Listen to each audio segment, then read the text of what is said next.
Mesdames, Messieurs, bonsoir et bienvenue à tous à la une de ce journal. Au lendemain de la tuerie de Boya dans la région du sud-ouest Cameroun, le ministre de la Communication s'en prend à certains médias. René Manuel Sadi les accuse de dénaturer les faits en vue d'envenimer les tensions dans le chaudron de la crise anglophone et provoquer un soulèvement populaire. On fait le point au cœur de ce journal. Également, nous évoquerons la colère des populations riveraines du barrage de Nachtigal dans ce journal. Voilà pour le sommaire.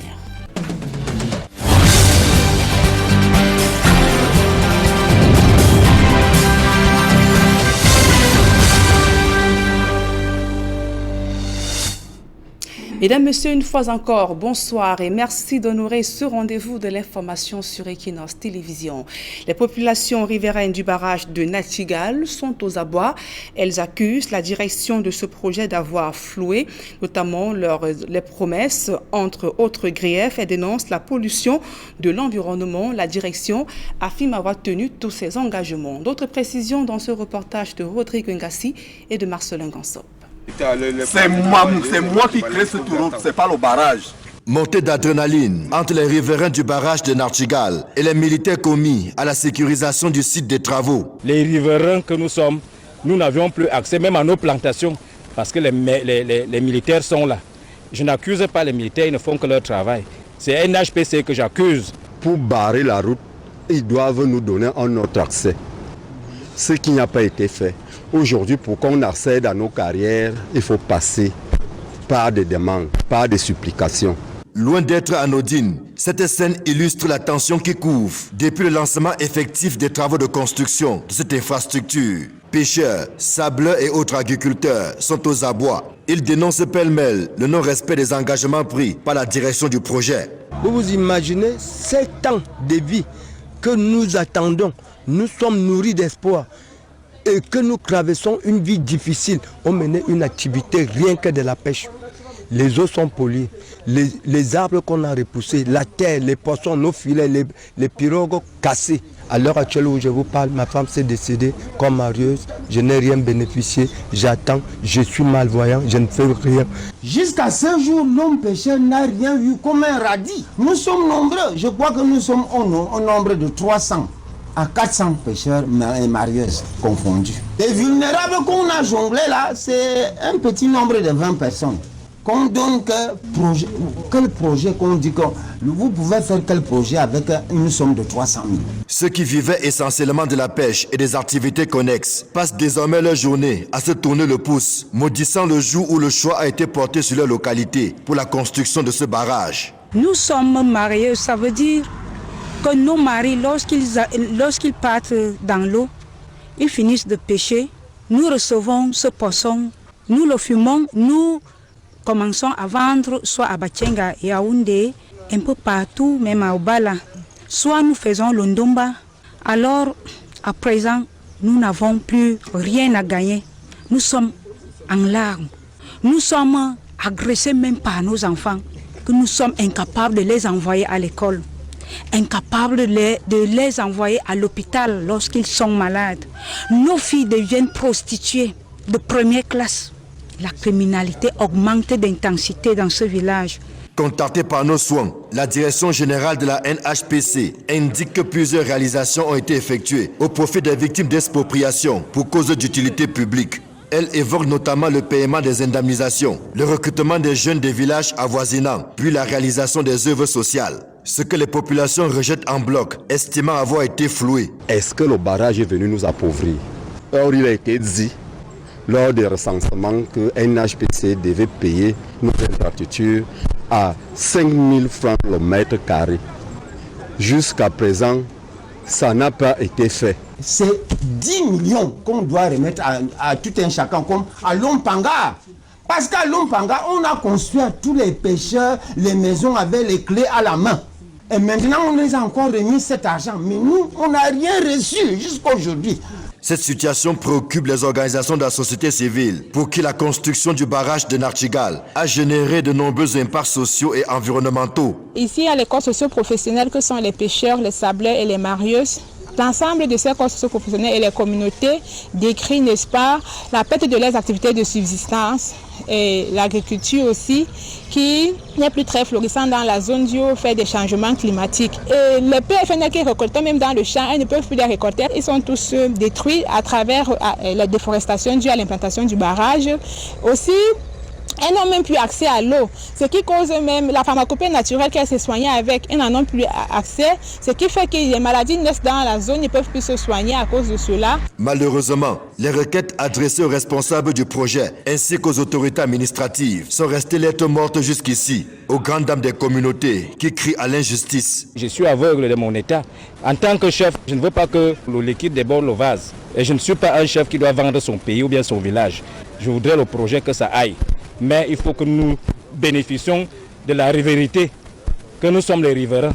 Ces communautés, ne sachant plus donc quoi faire, ont décidé de s'exprimer pour que leurs voix soient entendues au plus haut. Et si jamais on peut apporter des solutions normales, des solutions appropriées, ou bien telles que promis, n'est-ce pas, à leurs problèmes. Alors que la construction du barrage de Nartigal suit son cours normal, les populations riveraines explosent de colère. L'amélioration de l'offre énergétique est une bonne chose, mais elles estiment avoir perdu tout ce qui constituait l'essence de leur vie. Et 24 heures après le drame de Boya dans la région du sud-ouest Cameroun, le ministre de la Communication fait part de la position du gouvernement.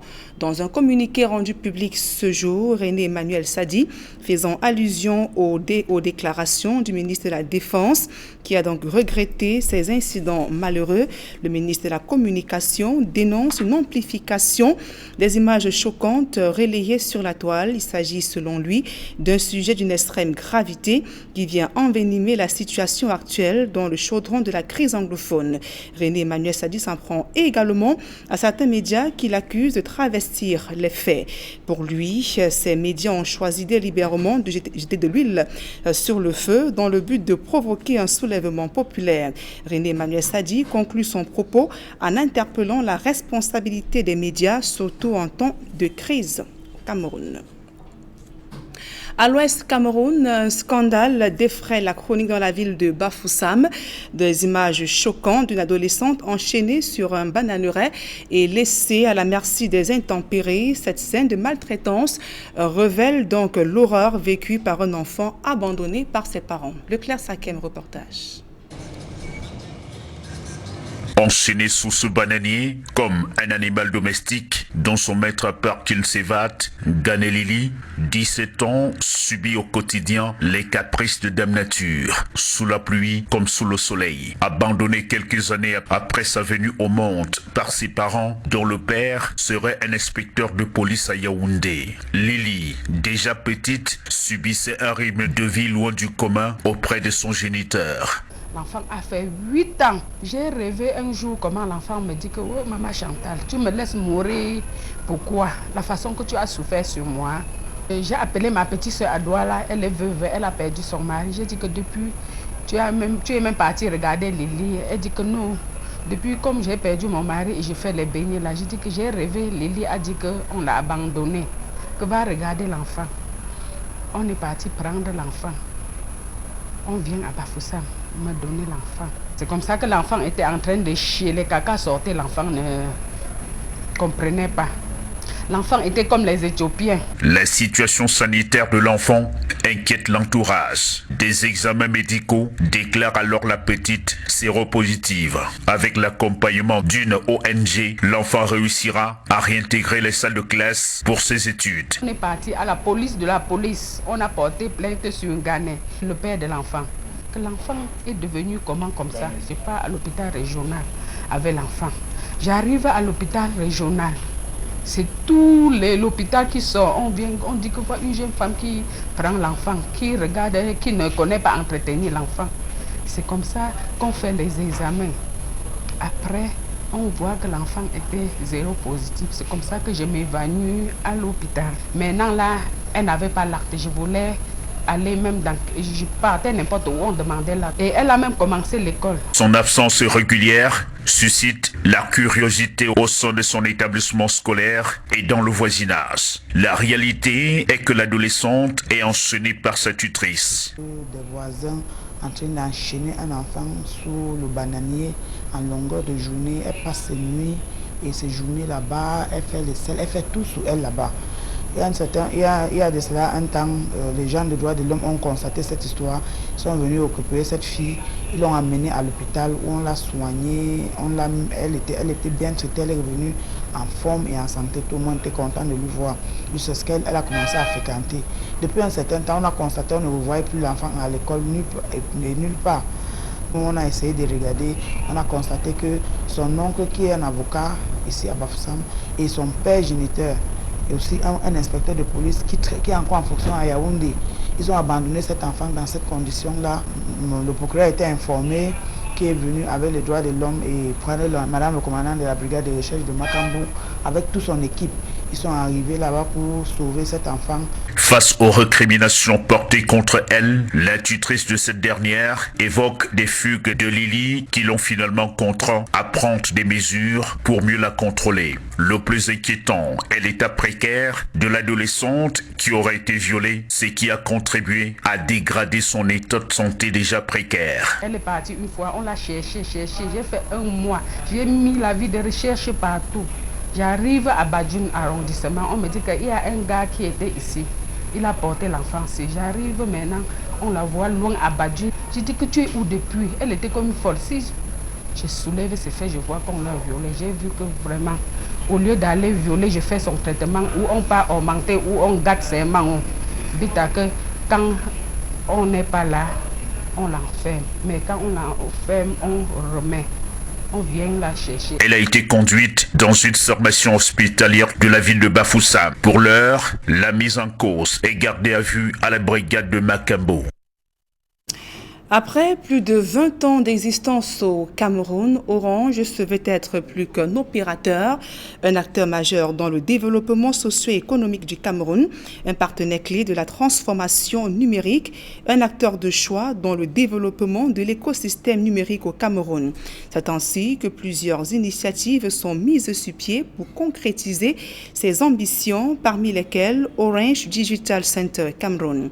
L'inauguration officielle, comme vous le voyez en image, d'Orange Digital Center Cameroun s'est tenue aujourd'hui en présence du président directeur général du groupe Orange, Stéphane Richard, et autorités publiques, au premier rang desquelles ministre Libom Lilikan, ministre des Postes et Télécommunications et représentante du premier ministre chef du gouvernement.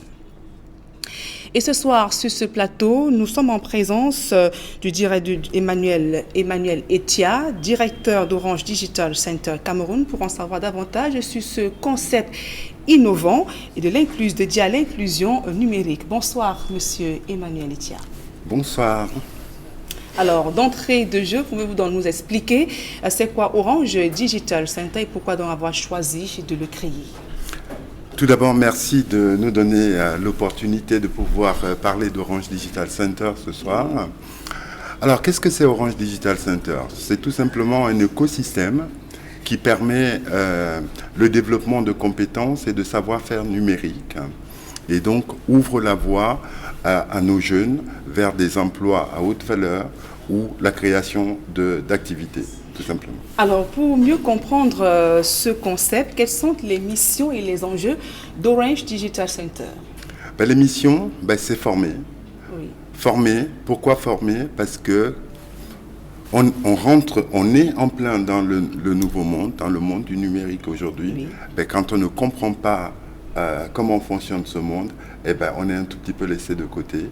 Et pour éviter ça, Orange met à disposition des outils pour pouvoir former, donner les moyens aux jeunes, aux moins jeunes aussi, de comprendre leur monde et de devenir des citoyens du numérique, tout simplement.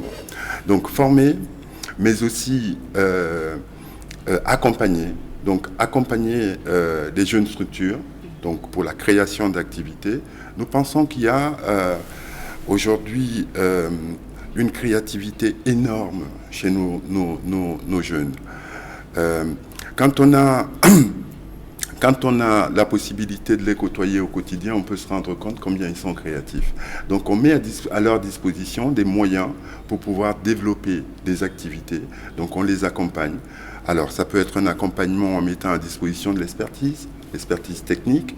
Et vous savez combien Orange a développé l'expertise en interne. Mais nous faisons aussi appel à nos partenaires pour pouvoir dispenser et apporter cette expertise-là. Mais c'est aussi des moyens techniques, en matériel et de l'accompagnement en financement si c'est nécessaire. D'accord, Monsieur Emmanuel Tcha, parlons de l'inauguration officielle qui a eu lieu ce jour. Comment s'est-elle passée et quel est le sentiment que vous en tirez précisément?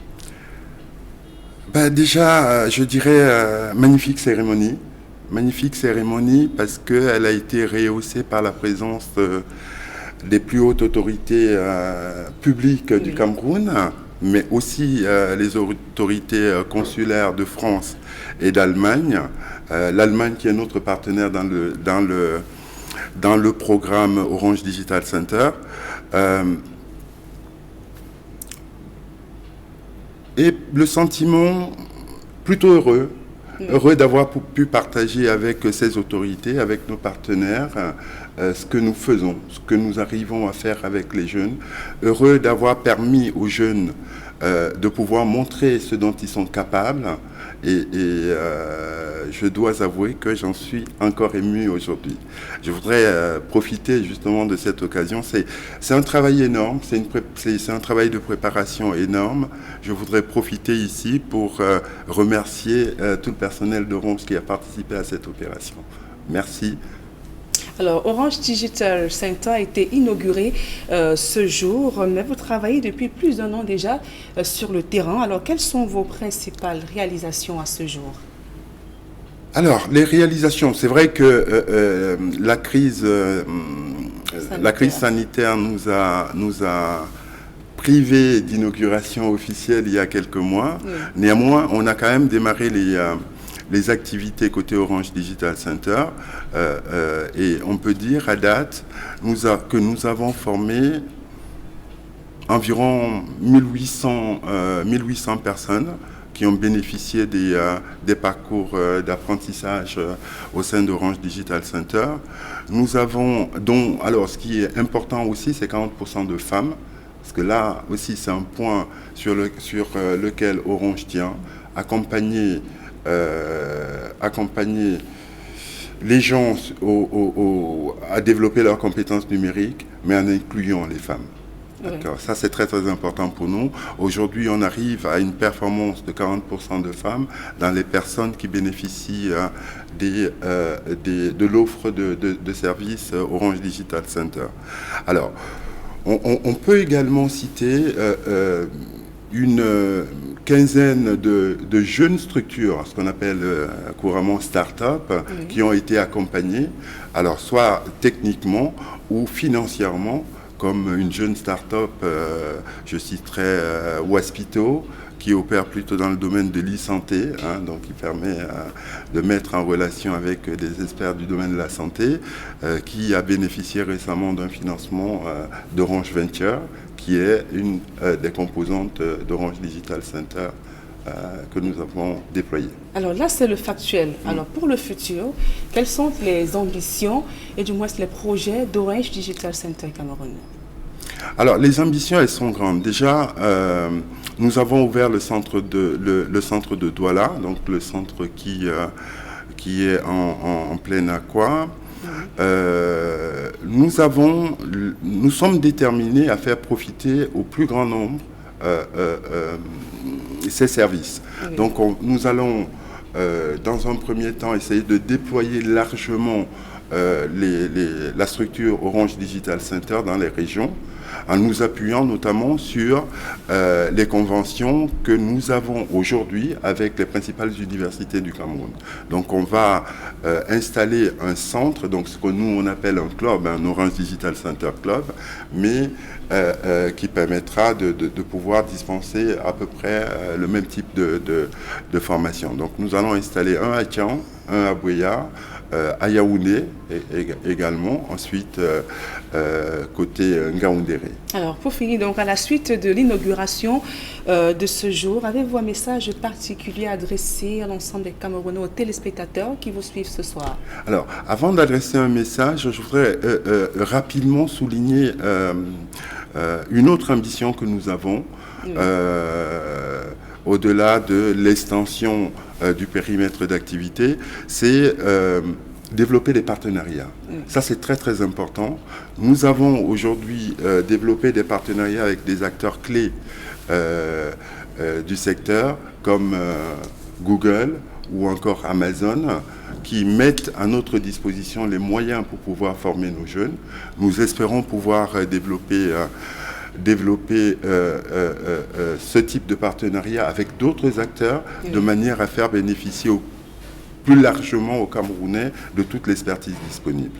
Par ailleurs, nous avons besoin des partenaires pour continuer le déploiement.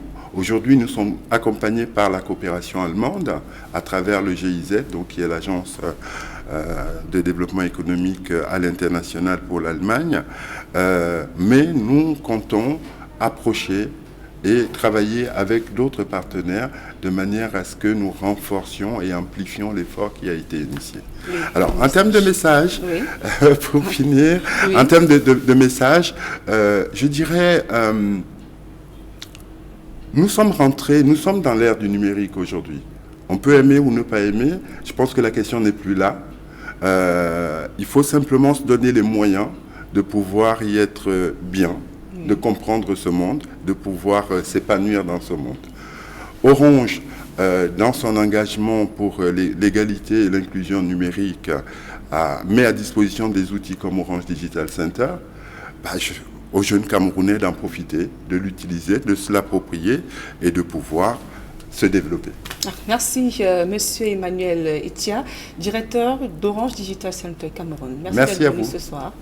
Alors, au plaisir et bon retour chez vous également. Merci à vous. Alors, avant de refermer ce journal, évoquons dans ce 100e numéro de Chemin de Cannes le portrait et le parcours d'un grand gardien de but légendaire qui a marqué l'histoire du football camerounais et africain.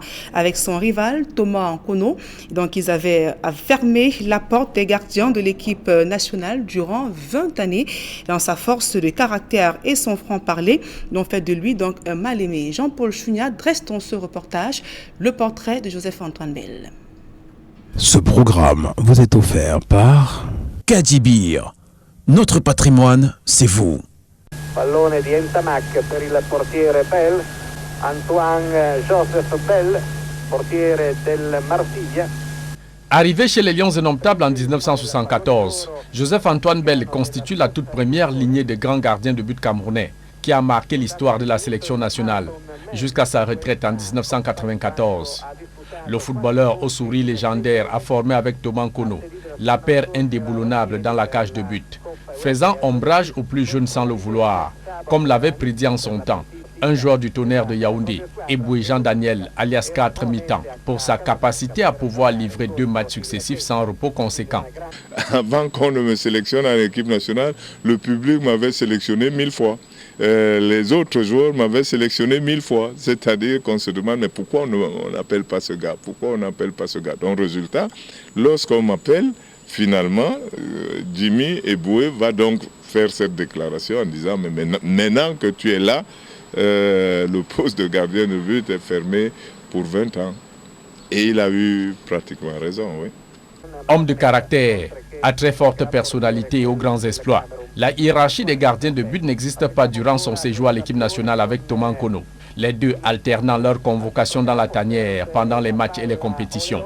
Pas question pour l'un de s'asseoir au banc de touche pendant que l'un est sur le terrain. Quelques exemples en Coupe d'Afrique des Nations et en Coupe du Monde en sont des preuves patentes. Ainsi, Bell a disputé, remporté comme titulaire dans la cage de but 2 Coupes d'Afrique des Nations 1984 et 1988, disputé une Coupe du Monde en 70 sélections. Du moins depuis le départ de Bell Nkono de la sélection nationale, le Cameroun n'a plus eu 2 gardiens de but à très forte personnalité, obligés d'alterner leur présence dans la cage de but des Lions Indomptables. Pour lui, la rivalité légendaire à Thomas Nkono aura été d'un apport très positif dans sa carrière. en dehors des périodes de l'équipe nationale de stage, quand je m'entraînais, je pensais bien qu'il y a un autre bon gardien. Donc, mon remplaçant local, c'est-à-dire dans mon club, n'était pas celui qui me poussait à travailler davantage. C'était plus le fait qu'il y ait un autre gardien là-bas qui travaille lui aussi, et donc il faut travailler plus durement. Évoluant à l'Union de Douala, Joseph-Antoine Bell a vécu comme de nombreux footballeurs des équipes de Douala et d'autres villes du Cameroun la préférence discriminatoire des autorités pour les joueurs des clubs phares de Yaoundé, le Canon et le Tonnerre. Eugène Ekoulé de l'Union de Douala, Samuel Tchoupo du Racing Club de Bafoussam, au sommet de leur art, ont payé comme bien d'autres les frais de cette politique. C'était une attitude politique qui débordait sur le foot et qui l'a envahi et même étranglé. Le résultat était que, effectivement, pour attirer un joueur de Douala ou d'ailleurs, dans un club de Yaoundé, Tonnerre ou Canon, c'était de lui vendre l'idée qu'en étant à Yaoundé, il serait très certainement sélectionné. Mais comme c'est souvent arrivé, c'est devenu quasiment une vérité. Hein. Dans sa défense contre cette politique centrée uniquement sur l'émergence des joueurs du Canon et du Tonnerre, jugés plus soumis et dociles, Joseph-Antoine Bell savait se servir du verbe comme son dernier rempart pour dénoncer cette tendance poussée du 2 poids 2 mesures dans la gestion de la tanière, à l'instar de sa mise à l'écart à la Coupe du Monde de 90 et surtout toutes les magouilles des dirigeants dans la gestion de l'équipe nationale. Encore une fois, il faut affirmer les choses.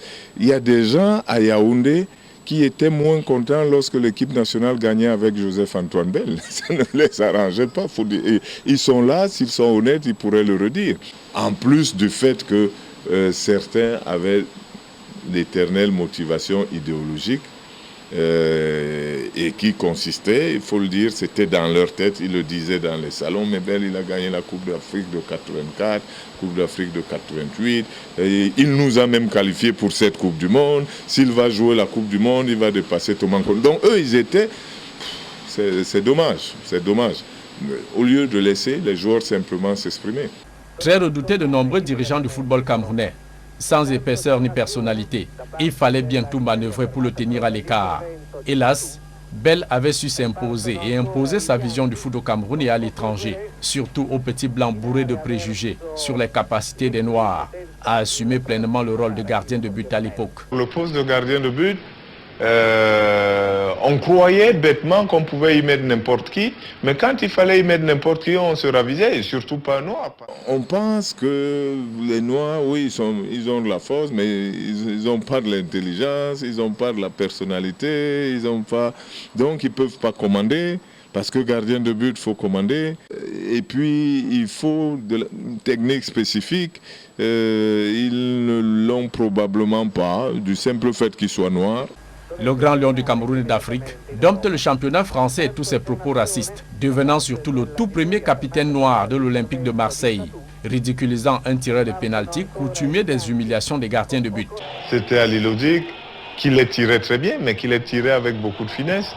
Sauf que dans la finesse, moi j'ai été 2 fois plus fin. Donc j'ai fait semblant de partir et je ne suis pas parti. Il a fait la même chose, j'étais encore debout, son ballon est arrivé, j'ai juste pris comme ça. Et là, donc lui qui ridiculisait les gardiens avec sa frappe a été cette fois-là ridiculisé. Et donc forcément, après, la pression change un peu de camp.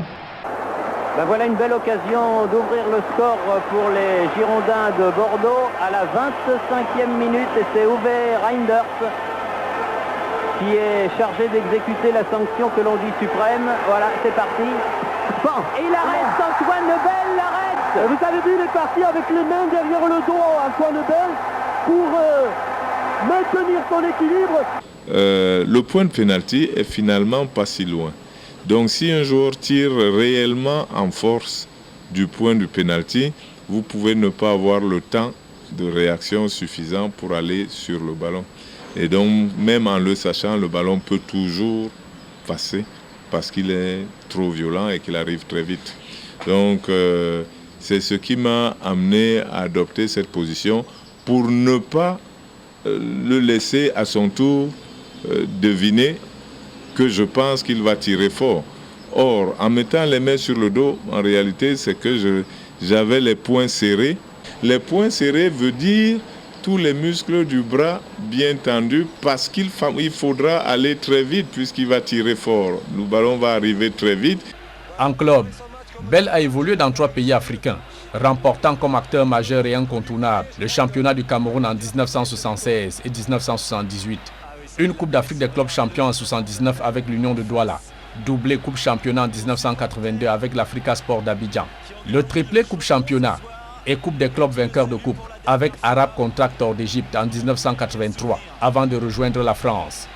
Joseph-Antoine Bell a livré 384 matchs de 1985 à 1994 pour 3 titres, vice-champion et finaliste de la Coupe de France à Marseille en 1987 et vice-champion avec les Girondins de Bordeaux en 1990. Est-ce que vous allez venir, Joseph-Antoine? Dans tous les cas, j'aurais gardé de bons souvenirs. La victoire, c'est très bien pour la Saint-Etienne qui marque 2 points, qui va remonter au classement.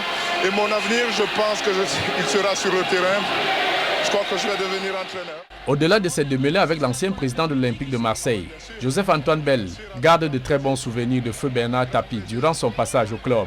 Il avait une certaine présence. Il aimait venir avec les joueurs. Et moi, en dehors des désaccords, j'aimais bien parce que quand je jouais à l'Olympique de Marseille, il y avait 2 choses. La première, c'est que tous les jours que Dieu a fait, Bernard Tapie m'a appelé à 23h. C'était généralement le dernier coup de fil de la journée pour qu'on fasse le point et sur l'équipe et sur ce qui est passé, sur ce qu'on va faire. En dehors des stades, Joseph-Antoine Bell s'est présenté 2 fois sans succès à la présidence de la Fédération camerounaise de football. Visiblement, ses contenteurs et tous leurs descendants, ayant juré de le voir nulle part dans la gestion du football camerounais, en dépit de sa solide formation d'entraîneur de foot. Je n'ai été candidat qu'en 1996, mais entre-temps, on a toujours refusé que je sois candidat. Donc ça peut donner un indice quand on fait autant barrage. Mais je suis chrétien. Il y a un homme qui est passé sur la terre qu'on appelait Jésus chez les chrétiens et qui a été si incompris qu'il a été tué. Et son nom continue à inspirer les gens 2000 ans plus tard. Ça veut donc dire que ce que font les gens à un moment donné n'est pas forcément justifié et ce n'est pas forcément la preuve qu'ils ont raison. De gardien de but à gardien des traditions, le passage a été facile pour Joseph-Antoine Bell, intronisé en 2012, chef du village Mouandé dans la Sanaga maritime. C'est vous-même qui avez utilisé l'expression, comme les 2 sont gardiens, ça veut dire qu'ils ont les mêmes facteurs de réussite. Si vous voulez être un bon gardien, il faut penser à ce que vous gardez et penser à ceux pour qui vous le gardez. Le gardien de but pense à ses coéquipiers d'abord, pense au public, à ses supporters et donc trouve des méthodes pour garder le plus hermétiquement possible ses buts. Et lorsque vous êtes gardien de la tradition, vous ne pensez pas qu'à la tradition elle-même, vous devez la connaître, vous devez la rechercher. Vous devez être quelqu'un qui aime les autres, qui pense aux autres, qui pense surtout à leur faciliter la tâche et qui doit être quasiment à leur disposition pour pouvoir leur livrer ce qu'ils gardent. Du moins, l'essentiel du parcours glorieux et quelquefois tumultueux du gardien africain du siècle est aussi à découvrir dans son ouvrage Vue de ma cage, un livre fort apprécié, mais absent des rayons de librairie depuis sa parution en 2014. L'éditeur de mon livre, les éditions du Chabel, sont dirigées par M. Aman Mana, que vous connaissez bien. Moi, ce que je sais, c'est que ce livre est en rupture de stock depuis le premier jour.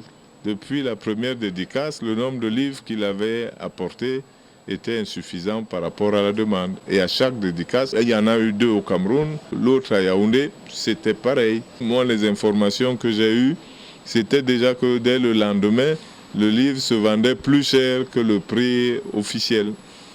Ce programme vous a été offert par Kadibir. Notre patrimoine, c'est vous. C'est ici donc que nous mettons un terme à ce journal. Mesdames et messieurs, merci de nous avoir suivis. Dans un instant, le débrief du journal avec Serge Alain Otto et ses invités sur le plateau d'Equinox Soir. Et Serge Alain, vous revenez sur la tuerie de Boya dans la région du Sud-Ouest 24 heures après. Une tuerie qui continue d'ébranler les Camerounais et la réaction du ministre de la Communication, René Emmanuel Sadi. Voilà, vous l'avez dit, nous l'avons évoqué en début de cette émission. Je le dis, la presse est choisi comme ça, comme la victime, hein, comme le coupable. Coupable numéro 1 par rapport à tout ce que nous avons vu hier. Et les réseaux sociaux ont fait ce qu'ils avaient à faire, mais le ministre de la Communication a décidé de pointer un doigt accusateur sur la presse. Mais nous, aujourd'hui, nous allons continuer à parler de cette série. Et on se souvient que le 14 février 2020, à Garbou, la jeunesse scolaire de ce côté-là a été également prise pour cible. Il y a eu également les événements de Kumba le 24 octobre 2020 également. Une fois de plus, la jeunesse scolaire est prise, on va le dire comme ça, entre deux feux. Et ce qui s'est passé hier donne matière une fois de plus à réflexion. Donc c'est l'essentiel, Nadine Yambou, de cette deuxième partie Equinoxois qui, comme vous le savez, nous portons le deuil une fois de plus. Nous avons perdu 2 Camerounais. Un mal, un mort, ça fait toujours mal, quel que soit l'endroit où il vient. 2 Camerounais sont donc tombés hier, Nadine Yambou, et nous avons organisé ce débat aujourd'hui pour essayer de comprendre. D'après le communiqué du ministre de la Défense, tout serait parti de ce refus d'obtempérer de la part du conducteur qui a également refusé qu'une fouille soit effectuée dans son véhicule. Voilà, 2 Camerounais sont donc tombés hier. Nous en parlons encore une fois de plus ce soir. Bonsoir Nadine Yambou. Bonne soirée à vous. Bon week-end à vous. Bon week-end également. Rendez-vous vendredi. 20h. Dans un instant, madame, monsieur, la suite. Equinoxois.